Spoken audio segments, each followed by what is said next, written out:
میرے انتہائی واجب الاحترام قابل صد احترام بزرگوں بھائیوں اور نوجوان ساتھیوں، ربیع الاول 1445 ہجری شروع ہے اور آج اس ماہ مبارک کی 5 تاریخ ہے۔ اس سے قبل ماہ صفر گزرا اور یہ جو 2 مہینے ہیں یعنی صفر المظفر اور ماہ ربیع الاول، آقا کریم سید المرسلین خاتم المرسلین شفیع المذنبین حضور پاک علیہ الصلوۃ والسلام کی ہجرت کے مہینے ہیں۔ تب بھی یہی ستمبر کا مہینہ تھا۔ ستمبر کے اندر صفر اور ربیع الاول دونوں اکٹھے ہوئے اور اب پھر مہینہ ستمبر کا ہے اور اس کے اندر بھی صفر اور ربیع الاول دونوں اکٹھے۔ صفر کے آخری ہفتہ تھا کہ جب آقا کریم سید المرسلین حضور پاک علیہ الصلوۃ والسلام کو اذن ہجرت ملا، اور ربیع الاول کا پہلا عشرہ تھا کہ جب آقا کریم علیہ الصلوۃ والسلام کا سفر ہجرت مکمل ہوا اور حضور پاک علیہ الصلوۃ والسلام کی مدینہ منورہ، اس وقت کا یثرب، وہاں پہ حضور پاک علیہ الصلوۃ والسلام کی آمد ہوئی اور وہ جو یثرب تھا وہ مدینہ بن گیا۔ یہ جو پورا سفر ہے اس میں ہمارے لیے بطور امت مسلمہ بے شمار چیزیں ہیں جو ہم سیکھ سکتے ہیں، جن کا تذکرہ میں آخر میں کروں گا۔ اس کے اوپر گزشتہ تقریباً 3 جمعات سے اس کے اوپر بات ہو رہی ہے۔ ہجرت کے اسباب کے اوپر بات ہوئی، اس کے پس منظر پہ بات ہوئی اور کیا واقعات تھے کہ جن کی وجہ سے حضور پاک علیہ الصلوۃ والسلام کو اللہ رب العزت نے یہ اجازت عطا فرمائی کہ آپ اب ہجرت فرمائیں، اور حضور پاک علیہ الصلوۃ والسلام وہاں سے نکلے، کفار کے نرغے میں سے نکلے اور پہنچے جناب سیدنا ابوبکر صدیق رضی اللہ تعالیٰ عنہ کے دروازے پر، اور وہاں سے پھر دونوں یار نکلے اور پہنچے غار ثور میں۔ غار ثور میں حضور پاک علیہ الصلوۃ والسلام اور سیدنا ابوبکر صدیق کا جو قیام ہے وہ 2 دن اور 3 راتیں ہیں، یعنی 27 صفر کو وہاں پہنچے، 28 29 تک وہاں ٹھہرے، اور پھر یکم ربیع الاول کو آقا کریم علیہ الصلوۃ والسلام سیدنا ابوبکر صدیق کے ساتھ غار ثور سے نکلے ہیں اور مدینہ منورہ کی طرف سفر کا آغاز ہوا ہے۔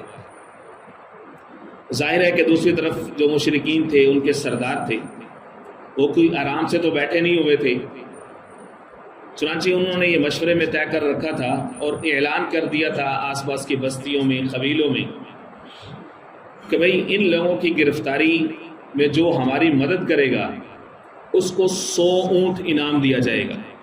100 اونٹ کو تھوڑی رقم نہیں ہے، بہت بڑی رقم ہے۔ 100 اونٹ انعام دیں گے ہم جو ہماری مدد کرے گا۔ تو اس کے بعد تو کوئی جانتا تھا، کوئی چور ڈاکو جس نے حضور کو کبھی دیکھا تھا یا جانتا تھا، یا کوئی نہیں بھی جانتا تھا، تو اس نے بھی کہا کہ بھائی سودا بڑے وارے کا ہے، لہذا پیچھا کرو۔ دونوں نکلے وہاں سے، اور راستہ چونکہ مشکل تھا، راستہ عام جو راستہ اختیار کیا جاتا تھا مکہ سے یثرب جانے کے لیے، اس کے علاوہ ایک الگ راستہ اس کا جو ہے وہ انتخاب کیا گیا۔ اب وہ دونوں راستے میں جا رہے ہیں۔ سیدنا ابوبکر صدیق رضی اللہ تعالیٰ عنہ، وہ حضور پاک علیہ الصلوۃ والسلام کی حفاظت کی اتنی فکر ہے کہ کبھی آگے چلتے ہیں اور کبھی بھاگ کے پیچھے آتے ہیں اور پیچھے چلنا شروع کر دیتے ہیں۔ حضور پاک علیہ الصلوۃ والسلام نے فرمایا کہ ابوبکر ایسا کیوں کر رہے ہو، کبھی آگے کبھی پیچھے؟ عرض کی یا رسول اللہ صلی اللہ علیہ وسلم، اذا اخاف الرصد، جب مجھے اس بات کا خوف ہوتا ہے کہ کوئی آگے سے حملہ آور نہ ہو جائے، تو امشی امامک، تو میں آپ کے آگے چلنا شروع کر دیتا ہوں۔ اذا اخاف الطلب، جب مجھے یہ خطرہ ہوتا ہے کہ کوئی پیچھے سے کوئی گھات لگا کر کے حملہ نہ کر دے، تو امشی خلفک، تو میں آپ کے پیچھے چلنا شروع کر دیتا ہوں۔ اللہ اکبر کبیرہ۔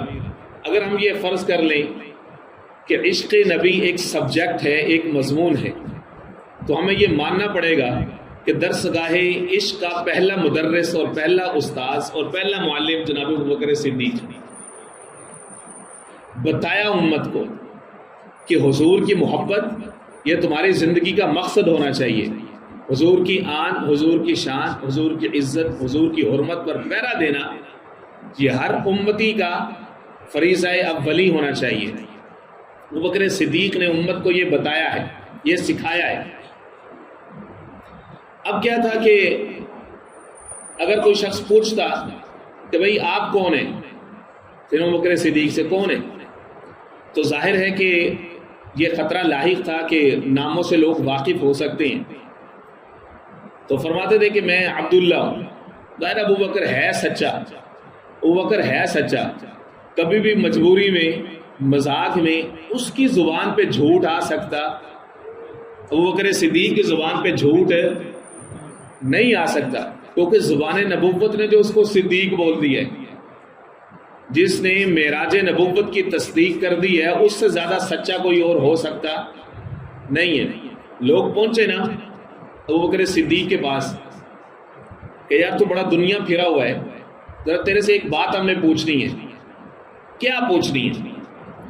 ایک شخص یہ کہے کہ جی میں ادھر سے رات کو گیا ہوں اور چند ہی لمحوں میں بیت المقدس سے، فلسطین سے ہو کے واپس آ گیا ہوں، کیا تو یقین کرے گا؟ نہیں یار یہ ممکن نہیں ہے. 1 مہینے کا سفر ہے جانے کا اور 1 مہینے کا سفر ہے واپس آنے کا. کوئی شخص جائے اور صرف چھو کر کے ہی آنا چاہے نا تو تب بھی اس کو 2 مہینے چاہیے. ابوبکر نے کہا نہیں ہو سکتا یار، پکی بات ہے نہیں ہو سکتا. ہاں یار پکی بات ہے، میں سفر کرتا ہوں، ایسا نہیں ہو سکتا.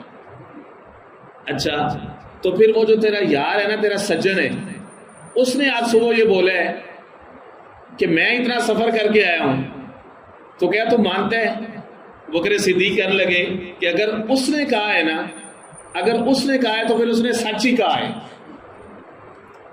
یا تو تھوڑی دیر پہلے کہہ رہا تھا کہ نہیں ہو سکتا، اگر کوئی یہ کہے، اس نے کہا میں نے بولا تھا کوئی یہ کہے، تو تب جب محمد مصطفیٰ نے یہ کہا ہے نا تو پھر سچ ہی ہے. تو صدیق دربار رسالت سے جو لقب ملا ہے تو اس کا تقاضا یہ ہے کہ مذاق میں بھی، غصے میں بھی، ایمرجنسی میں بھی، کسی بھی صورت میں زبان کے اوپر کذب یا جھوٹ جیسی کوئی چیز ہے تو کوئی پوچھتا کہ بھئی کون ہو آپ، تو کہتے عبداللہ، اللہ کا بندہ. یہ ساتھ کون ہے؟ اب اگر نام بتاتا ہے ابوبکر تو مشکل میں آ سکتے ہیں. کون ہے ساتھ؟ تو اس زمانے میں ہوتا یہ تھا کہ تنگ راستے ہیں، پہاڑی راستے ہیں، ان نون راستے ہیں. آج کل تو جناب پکی سڑکیں ہیں، سائنس لگے ہوئے ہیں، مختلف زبانوں پہ لکھا ہوا ہے. اکیلے جتنا مرضی 1000-5000 کلومیٹر سفر کر لو، کوئی مسئلہ نہیں ہے کسی سے پوچھنے کا. اب تو گوگل میپ کا زمانہ ہے، صرف نام ڈالو اور وہ میپ بنائے گا اور آپ جاتے جائیں گے. جس طرح جہاز میں نہیں سفر کرتے پائلٹ، ویسے ہی میاں ہی نہیں اس جگہ پہ پہنچاتے. اب وہ پہاڑی راستے ہیں. اب لوگ کیا کرتے تھے، لمبا سفر اختیار کرنا ہوتا تھا تو راستے میں ظاہر ہے چور ہے، ڈاکو ہے، راستے سے بھٹکنے کے سارے طرح کے خطرات ہیں. لوگ اپنے ساتھ لیتے تھے کوئی تجربہ کار گائیڈ، اس کو کچھ پے بھی کرتے تھے، اس کی خدمت بھی کرتے تھے، تو وہ اس کو لمبے سفر سے لے کر کے جاتا تھا. تو اس کو کہتے تھے عربی میں ہادی. ہادی کا مطلب کیا ہے؟ راہ دکھانے والا. لوگ پوچھتے وہ تو عبداللہ یہ ساتھ کون ہے؟ تو ابوبکر کہتے ہاذا ہادیٌ، یہ ہادی ہے، یہدینی الی صراط مستقیم، جو مجھے سیدھے راستے پہ چلا رہے ہیں. تو یہ مشکل بھی اس طرح سے کیا ہو جاتی تھی؟ آسان. تو ابوبکر کی صداقت بھی قائم ہے اور کوئی مشکل بھی پیش نہیں آ رہی.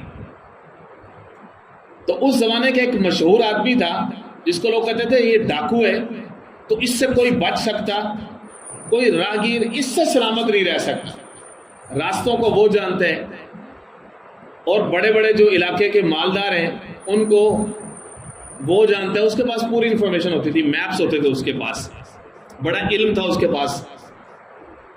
سراقہ اس کا نام تھا، سراقہ ڈاکو اس کو کہتے تھے. وہ اپنے قبیلے بنو مدلج کے اندر بیٹھا ہوا تھا مجلس کے اندر محفل میں، تو اس کو اچانک سے کسی نے ٹپ دی، اس کو کہتے ہیں نا ٹپ دینا، اس کے کان میں کسی نے پھونک ماری کہ تجھے پتہ ہے کہ انعام یہ طے ہوا ہے 2 لوگوں کا انعام ہے، اور انعام کیا ہے 100 اونٹ۔ اس نے بندے سے کہا کہ تو نے اب کسی اور کو بتانا نہیں ہے، یہ 100 اونٹ اب سمجھو کہ یہ کس کے ہو گئے؟ سراقہ کے ہو گئے۔ اس کو کیا پتا تھا کہ اللہ نے اس کے لیے 100 اونٹ نہیں، 100 اونٹوں سے 1000 درجے بہتر چیز اس کے مقدر میں لکھی ہوئی ہے۔ انسان ہے نا، وہ پلان کچھ اور کرتا ہے، انسان پلان کچھ اور کرتا ہے، انسان تدبیر کرتا ہے، اور اللہ کے یہاں تقدیر ہوتی ہے، اور تدبیر کبھی تقدیر کے موافق نہیں ہوتی۔ اللہ کا منصوبہ اللہ کا منصوبہ ہے، بندے کو کیا پتا۔ تو جناب سراقہ نے اس کو کہا کہ آپ نے کسی کو بتانا نہیں ہے۔ اس نے اپنی لونڈی کو اشارہ کیا، میرا جو تیز ترار جو سواری ہے نا، اس کو وہ پیچھے کر کے پچھلے راستے میں باندھ دو۔ آرام سے نکلا وہ، اور پھر دوڑا ان راستوں پر تلاش کرنے کے لیے کہ 2 بندے ہیں، کوئی ایشو نہیں ہے سراقہ کے لیے، 100 اونٹ میرے کیا ہیں کھڑے ہیں، جس کو پنجابی میں کہتے ہیں نا وٹتے پہنے 100 اونٹ، کوئی مسئلہ ہی نہیں ہے۔ تو ان لوگوں کی ترتیب یہ ہوتی تھی کہ جب وہ کوئی مہم پہ نکلتے تھے نا، کوئی بہت بڑا کام کوئی کرنے، تو اس ویلے وہ لوگ فال نکالتے تھے۔ فال کے لیے ان کا طریقہ یہ تھا کہ تیر کوئی پھینکتے تھے، تو اس سے ان کو پتہ چلتا تھا کہ یہ سفر یا یہ جو مہم ہے یہ میرے لیے ٹھیک ہے کہ نہیں ٹھیک۔ اس نے فال کے تیر نکالے تو اس کو اندازہ ہوا کہ یار نہیں، میرے لیے یہ جانا ٹھیک نہیں ہے۔ لیکن کیا تھا، انعام بہت بڑا تھا نا، 100 اونٹ، تو اس نے ٹکنے نہیں دیا، اس نے دوبارہ پھر وہی فال کے تیر نکالے، نتیجہ پھر وہی نکلا، لیکن تھے بھی تو 100 اونٹ نا۔ پیچھا اس کرتا رہا، جیسے ہی اس کو نظر آنا شروع ہوا نا کہ وہ 2 افراد ہیں، سیدنا ابوبکر صدیق رضی اللہ تعالیٰ عنہ کو پیچھے دیکھ رہے ہیں، آیا کوئی بندہ، اور بندوں کو دیکھ کے نا انسان کو اللہ نے ایسا ملکہ دیا کہ وہ دیکھ کے پہچان جاتا ہے کہ اپنا ہے کہ پرایا ہے۔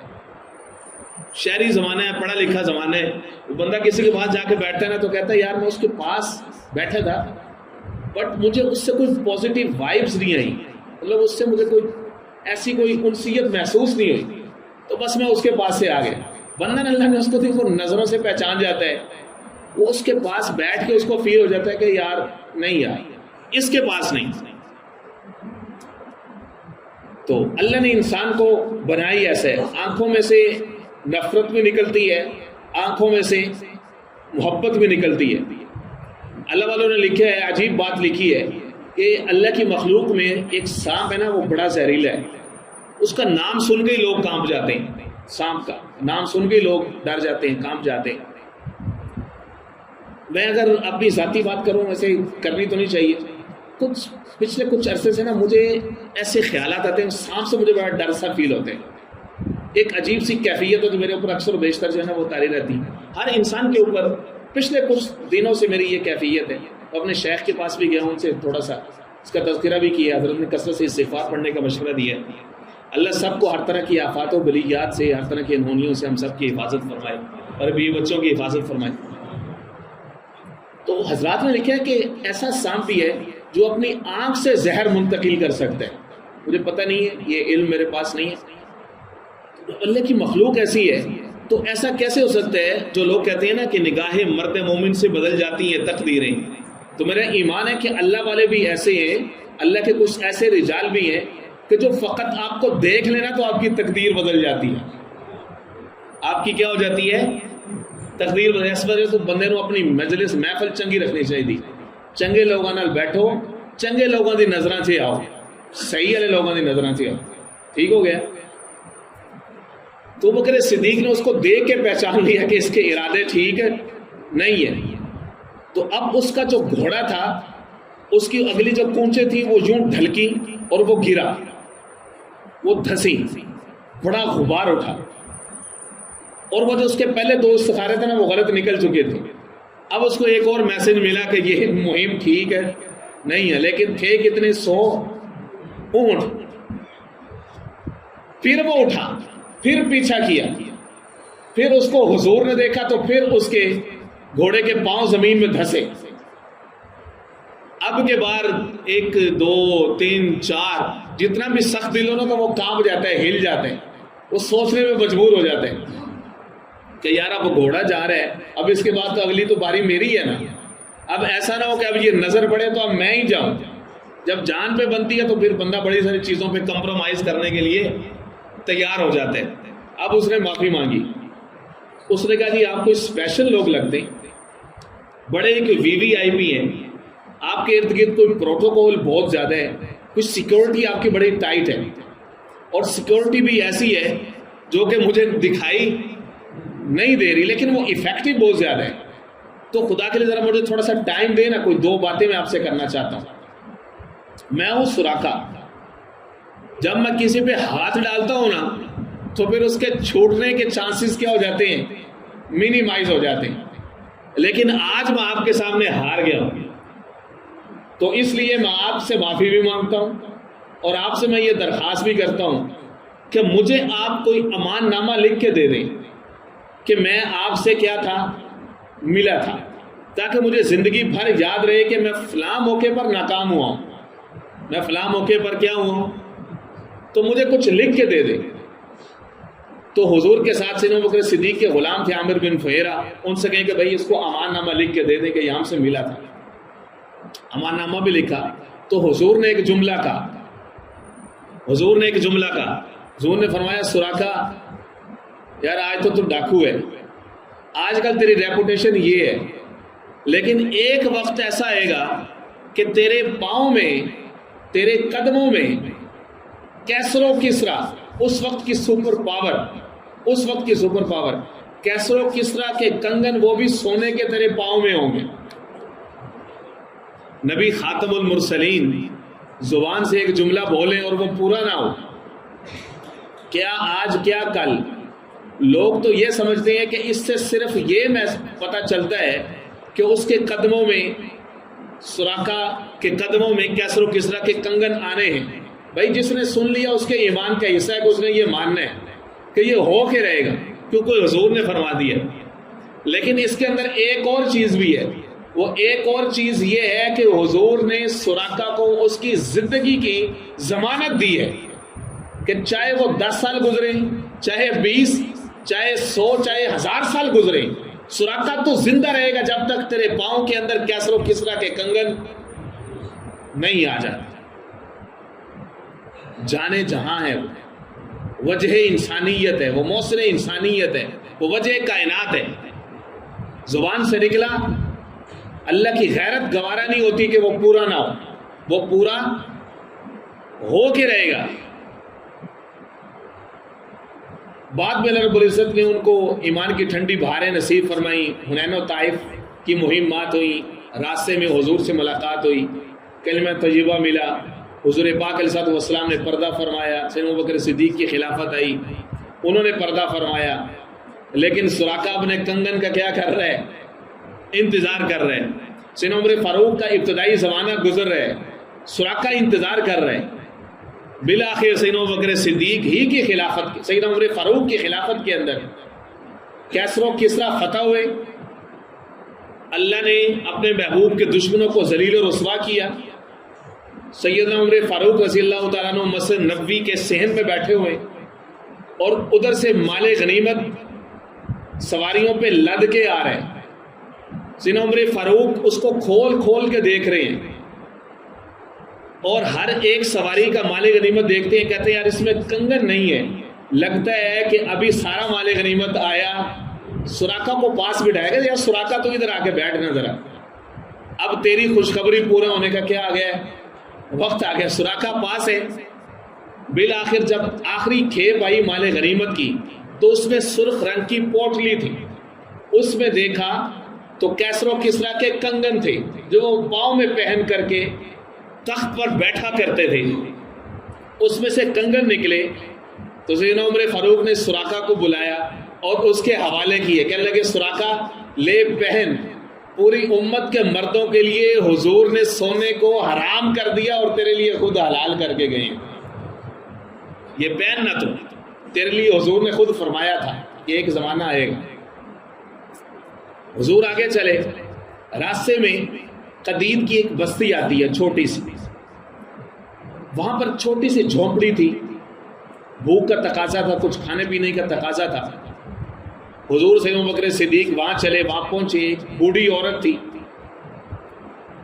ان سے پوچھا کہ کچھ کھانے پینے کو ہے. اس کے بارے میں مشہور تھا کہ وہ مہمان نواز جھونپڑی ہے, کوئی وہاں سے جاتا ہے پیاسا چلا جائے, بھوکا چلا جائے, کسی کو مدد کی ضرورت ہے, کوئی وہاں سے خالی ہاتھ واپس نہیں آتا. اللہ ہم سب کو ایسا بنائے کہ ہمارے پاس سے کوئی خالی ہاتھ نہ جائے. سیانے یہ کہتے ہیں کہ سب سے بہترین بندہ وہ ہے, قدرت اللہ شہاب نے لکھا ہے کہ سب سے بہترین شخص وہ ہے جس سے لوگ امید رکھیں, بدترین شخص وہ ہے کہ جس سے لوگ امید او یار چھاڑ یار وہ تذکرہ نہ کر یار, اور نہیں یار وہ تو امید نہیں ہے, اور نہیں یار ایسے بنو دنیا اتے چنگا کر لیں, ایسا بین کھلون نیڑے آویں تے لوکی حسن, دور جاویں تے رون. تو اس جھونپڑی سے کوئی خالی, کوئی مایوس واپس نہیں جاتا تھا. اب یہ تو سفر سارا کا سارا معجزات سے, امتحانات سے بھرپور ہے. یہاں پہ اللہ نے اپنے محبوب کا ایک اور معجزہ امت کو دکھانا تھا. آئے پوچھا بڑھیا کچھ ہے, قربان جاؤں, کیسے عظیم لوگ ہیں, کیسے خوبصورت پیارے لوگ ہیں, کیسے وجی لوگ ہیں. ہائے رے میری قسمت, جتنے لوگ آتے تھے کبھی کوئی خالی نہیں جاتا تھا. آج آپ لوگ آئے ہیں, میرے خامد یہاں پہ ہے نہیں اور گھر میں کچھ کھانے کو ہے نہیں. اچھا کوئی بکریاں ہیں, بکریاں بھی میرے خامد چرانے کے لیے لے گئے ہیں. کوئی ہو, کوئی مال ڈنگر, ہاں ایک چھوٹی بکری ہے جو ساتھ چل نہیں سکتی تھی, جا نہیں سکتی تھی, اس کو گھر چھوڑ گئے ہیں. اچھا وہ بکری ذرا سامنے لے کر کے آ, دیکھا وہ مریل سکڑی, بظاہر کوئی بندہ دیکھے تو مایوس ہو جائے کہ یار اس سے دودھ کہاں نکلنا ہے. لیکن آج کون آیا ہے, آج رحمت للعالمین آئے ہیں, آج سید المرسلین آئے ہیں. آج اس جھونپڑی اب وہ چکا چاند روشنیوں سے بھرنے والی ہے. آج وہ بکری آئی, حضور کے سامنے آ کر کے کھڑی ہوئی, حضور نے دست نبوت اس کے طرف بڑھایا تو اس نے اپنی کھیلی کھول دی اور اس کے اندر دودھ اتر آیا. فرمایا کہ کوئی برتن لے آؤ. برتن کیا, جتنے برتن تھے اس گھر کی کل کائنات یہی تھی, 2 بستر تھے, چند برتن تھے, چھوٹی سی جھونپڑی تھی, جتنے برتن تھے وہ سارے لے آئی. حضور نے اس کو نوش جاں فرمایا, سیدنا ابوبکر صدیق نے نوش جاں فرمایا, سارے برتن بھر دیے لیکن وہ دھنوں کا دودھ ختم نہیں ہوا. شام کو اس کا خامند آیا, بکری کو دیکھا تو حیران ہے, گھر کی روشنی دیکھی تو حیران ہے, برتن دیکھے تو حیران ہے. ام معبد ذرا یہ گھر کا منظر عجیب ہے, ذرا بتا تو صحیح یہ کیا ہے. پھر وہ دیہاتی عورت نے جس خوبصورت انداز میں آقا کریم سید المرسلین حضور پاک علیہ السلام کا جو خلیہ مبارکہ جو بیان فرمایا ہے, میرے جیسے طالب علم کی بس کی بات نہیں ہے کہ وہ اتنے شاندار الفاظ کو یاد رکھے اور پھر اس کا ترجمہ پیش کرے, میرے بس کی بات نہیں ہے. چنانچہ میں کسی اور وقت میں وہ کچا پکا سبق آپ کے سامنے رکھوں گا. وہاں سے نکلے ہیں تو اب مدینہ منورہ اگلی منزل ہے. سب سے پہلے ٹھہرے قباء میں. قباء ایک بستی ہے, قباء کے قریب محلہ ہے یہودیوں کا. انفیکٹ وہاں پہ یہودیوں کے 3 محلے تھے, بنو قینقاع, بنو نذیر اور شاید بنو غطفان. یہ 3-4 یہودیوں کے محلے تھے. یہ جو قینقاع, غطفان, نذیر, یہ تینوں جناب موسیٰ علیہ السلام کے صحابی تھے. جب جناب موسیٰ علیہ السلام آئے تھے حج کرنے کے لیے, تو حج سے واپسی پہ جا رہے تھے, تو ان کو چونکہ پتہ تھا کہ اس بستی پر اللہ کی یہ رحمت ہوگی کہ یہاں پہ اللہ کا آخری نبی آئے گا. یہود کے پاس علم بڑا تھا, علم بڑا تھا, بس ہدایت کوئی نہیں تھی, ہدایت کوئی نہیں تھی. ان 3 صحابہ نے کہا کہ ہمیں یہاں چھوڑ دیں, ہم نہ صحیح تو ہماری نسلیں اس پر ایمان لے کر کے آئیں گے, اس کا استقبال کریں گے. اب وہ 3 لوگ وہاں پہ ٹھہرے, ان کی نسلیں آتی رہیں. علم اتنا زیادہ تھا کہ جس دن صبح کے وقت آقا کریم علیہ السلام کی مدینہ منورہ آمد طے تھی, اس دن صبح بنو قینقاع کا یہودی عالم چھت پہ چڑھا اور بلند آواز میں اس نے اعلان کیا, یا بنی قیلا, اے قیلا کی اولاد. قیلا اس و خزرج کی نانی تھی. اے قیلا کی اولاد قد جاء نبیشکم، تمہارا نبی آ چکا ہے. دیکھا نہیں اس نے ابھی وہ گرد و غبار ہجولہ دیکھا ہے، اس سے وہ کہہ رہے ہیں کہ تمہارا نبی آ چکا ہے. وہ لوگ کیا کرتے تھے کہ جب سے ان کو پتہ چلا تھا کہ آقا کریم صلی اللہ علیہ وسلم وہاں سے روانہ ہو چکے ہیں، روزانہ صبح نکلتے تھے اپنی بستی سے باہر اور انتظار کرتے تھے. روزانہ جب دھوپ زیادہ ہوتی تھی تو واپس چلے جاتے تھے. اس دن وہ واپس جا چکے تھے اپنے گھروں میں، لیکن اس یہودی کا اعلان سنا تو وہ سارے دوڑ کر کے آئے، باہر نکلے. تو ان کے آنے سے پہلے، اکٹھا ہونے سے پہلے حضور پاک علیہ السلام تشریف لا چکے تھے. ابو بکر صدیق رضی اللہ تعالیٰ نے حضور کو ایک پہاڑ کے ایک سائے میں اونٹ میں بٹھایا ہوا تھا اور خود کھڑے ہوئے تھے. لوگ آتے تھے تو وہ پہلے سے ابو بکر صدیق سے سلام لیتے تھے. ابو بکر صدیق رضی اللہ تعالیٰ عنہ کی جو داڑھی مبارک تھی اس کے اندر کچھ سفید بال بھی تھے، سیاہ بھی تھے، دونوں طرح تھے. لیکن آقا کریم علیہ السلام کی داڑھی کے اندر شاید کوئی چند ایک سفید بال تھے، وہ بھی نظر نہیں آتے تھے. حالانکہ بعد میں وصال سے قبل صحابہ اکرام نے گنے بھی، روایت کے اندر موجود ہے 14 یا 17 سفید بال تھے حضور پاک علیہ السلام داڑھی مبارک کے اندر. تو لوگ یہ سمجھتے تھے کہ ان کی داڑھی زیادہ سفید ہے، تو سیدنا ابو بکر صدیق سے آ کر کے سلام لے رہے ہیں. سیدنا ابو بکر صدیق رضی اللہ تعالیٰ عنہ حضور کی طرف ریفر کیوں نہیں کر رہے؟ اس کی وجہ یہ تھی کہ لوگ آئیں گے، جوش میں آ کر کے حضور سے ملیں گے تو حضور کے آرام کے اندر خلل آئے گا. یہ تھی محبت. اور خود جو ہے وہ حضور کے رنگ میں اس طرح سے رنگے ہوئے تھے کہ لوگ دیکھنے والے یہ سمجھتے تھے کہ یہ اللہ کے نبی ہیں. یہ کیا ہے؟ وہ پیغمبر تو نہ تھا، پیغمبر جیسا لگتا تھا. وہ دریا تھا مگر گہرے سمندر جیسا لگتا تھا. وہ جسے دیکھنے کے لیے تڑپتے ہیں فرشتے اکثر، وہ اس مسجد کے محراب اور ممبر جیسا لگتا تھا. ڈسٹرب نہیں ہونے دیا. جب ذرا اس طرف دھوپ آئی تو اب خود اٹھے، اپنی چادر حضور کے اوپر تان دی تاکہ لوگوں کو پتہ چل سکے جو کھڑا ہے یہ غلام ہے، جو بیٹھے ہیں یہ اللہ کے نبی ہیں. اب لوگ حیران ہوئے کہ یار یہ تو سارے مسافر کسی اور پاسے چلے گئے، سارے سلام. لیکن سیدنا ابو بکر صدیق رضی اللہ تعالیٰ عنہ کا یہ انداز تھا تاکہ حضور پاک علیہ السلام کو کوئی زحمت نہ اٹھانا پڑے. 2 ہفتے حضور نے وہاں پہ قیام فرمایا قباء کے اندر، وہاں پہ وہ مسجد تعمیر فرمائی. ورنہ حضور کا انداز نہیں تھا زیادہ دیر کسی ایک جگہ پہ بطور مہمان ٹھہرنے کا. کلثوم بن حدم ابھی تک اس نے اسلام بھی قبول نہیں کیا تھا، لیکن حضور ان کے مہمان ٹھہرے رہے. 2 ہفتے وہاں سے قیام فرمایا، پھر وہاں سے چلے خاص مدینہ منورہ کی طرف آنے کے لیے. تو راستے میں ایک محلہ تھا بنو سالم کا، وہاں پر حضور پاک علیہ السلام نے جمعے کا خطبہ ارشاد فرمایا، نماز جمعہ پڑھائی. وہاں پر اس خطبے کے اندر ایک یہودی عالم بیٹھا ہوا تھا، عبداللہ بن سلام رضی اللہ تعالیٰ عنہ. آقا کریم صلی اللہ علیہ وسلم نے خطبے کے اندر 4 باتیں ارشاد فرمائی. یا ایھا الناس، اے لوگو، افشوا السلام، سلام پھیلاؤ. واطعموا الطعام، لوگوں کو کھانا کھلاؤ. وصلوا بالارحام، قریبی رشتہ داروں کے ساتھ حسن سلوک کرو. وصلوا باللیل والناس نیام، رات کو اس وقت نماز پڑھو جب لوگ سو رہے ہوں.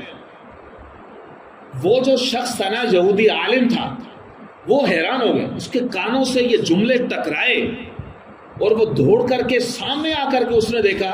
اس نے کہا واللہ، پیدا کرنے والے کی قسم ہے، ھذا لیس بوجہ کذاب، یہ کسی جھوٹے کا چہرہ نہیں ہو سکتا. یہ جملے یہ صرف کسی نبی کی زبان سے نکل سکتے. زندگی کا گر سکھا دیا پہلے ہی جملے کے اندر. لوگوں سلام کرو، کھانا کھلاؤ، وصلوا بالارحام، قریبی رشتہ داروں کے ساتھ حسن سلوک کرو، اور رات کو اس وقت نماز پڑھو جب لوگ سو رہے ہوں. وہ یہودی کو سمجھ آ گئی یہ 4 جملوں کی. اگر میں اپنے گریبان میں جھانک کر کے دیکھوں کہ ان چاروں میں سے ہر ایک پرچے کو میں 100 نمبر دے دوں اور یہ کہوں کہ ہم میں سے ہر ایک بندہ 400 میں سے اپنی ایویلویشن کرے. کیا ہم سلام میں پہل کرتے ہیں؟ کیا ہم لوگوں کو کھانا کھلانے میں پہل کرتے ہیں؟ اس میں ہمارے کتنے نمبر ہیں 100 میں سے؟ اور پھر اس کے بعد اگلا امتحان آ گیا جناب، قریبی رشتہ داروں کے ساتھ حسن سلوک. کیا اس میں سے 100 نمبر ہمیں ہیں؟ 100 میں سے کتنے نمبر والا پاس ہوتا ہے جی؟ 33 والا یہ بھی ہمیں انگریز نے سمجھایا ہے. حالانکہ انگریز کے یہاں 66 والا پاس ہوتا ہے. جہاں کے لوگ سب کانٹیننٹ کے لوگ ان کے غلام تھے نا, کہتے تھے یار ان کو بالکل یہ غبی لوگ ہیں, ان کو کچھ پتہ نہیں, they are not intelligent people. تو انہوں نے کہا کہ چلو یہ 33 نمبر بھی لے لیں, ان کو پاس کر دو. ہم آج تک اسی 33 نمبر پہ اٹکے ہوئے ہیں کہ جو اس نے ہمارے لیے اسٹینڈرڈ سیٹ کیا تھا. اور واقعاتاً یہ جو تیسرا ایریا نا قریبی رشتہ داروں کے ساتھ حسن سلوک والا, اس میں ہمارے شاید 33 نمبر بھی نہ ہو. اس میں ہمیں بہت محنت کرنے کی ضرورت ہے. لوگ مر جاتے ہیں, کھپ جاتے ہیں, اندر کی ضد نہیں توڑتے, فلانا میرے جنازے پہ بھی نہ آوے, فلانا میرے جنازے, انہوں نے سانو رشتہ نہیں دیتا, فلانا ہمارے جنازے پہ بھی نہ. اتنی پکی گرے ہم نے لگائی ہوتی ہیں اندر, پتھر سے بھی زیادہ سخت دل ہم نے کیے ہوں. لے او یار حوالے رب دے تے میلے 4 دن دے, اس دن عید مبارک ہو سی جس دن پھر ملیں گے. وہ جس دن پھر ملیں گے نا تو اس دن اللہ پوچھے گا کہ ہاں بھائی قریبی رشتہ داروں کے ساتھ تو نے کیا کیا. جو چوتھا پیپر ہے کہ رات کو اس وقت نماز پڑھو جب لوگ سو رہے ہوں, میں بھی دیکھوں, ہم سارے دیکھیں کہ اس پیپر میں سے ہمارے کتنے نمبر ہیں. اگلے جمعے کو انشاءاللہ عزیز یہیں سے شروع کریں گے. وہ ہماری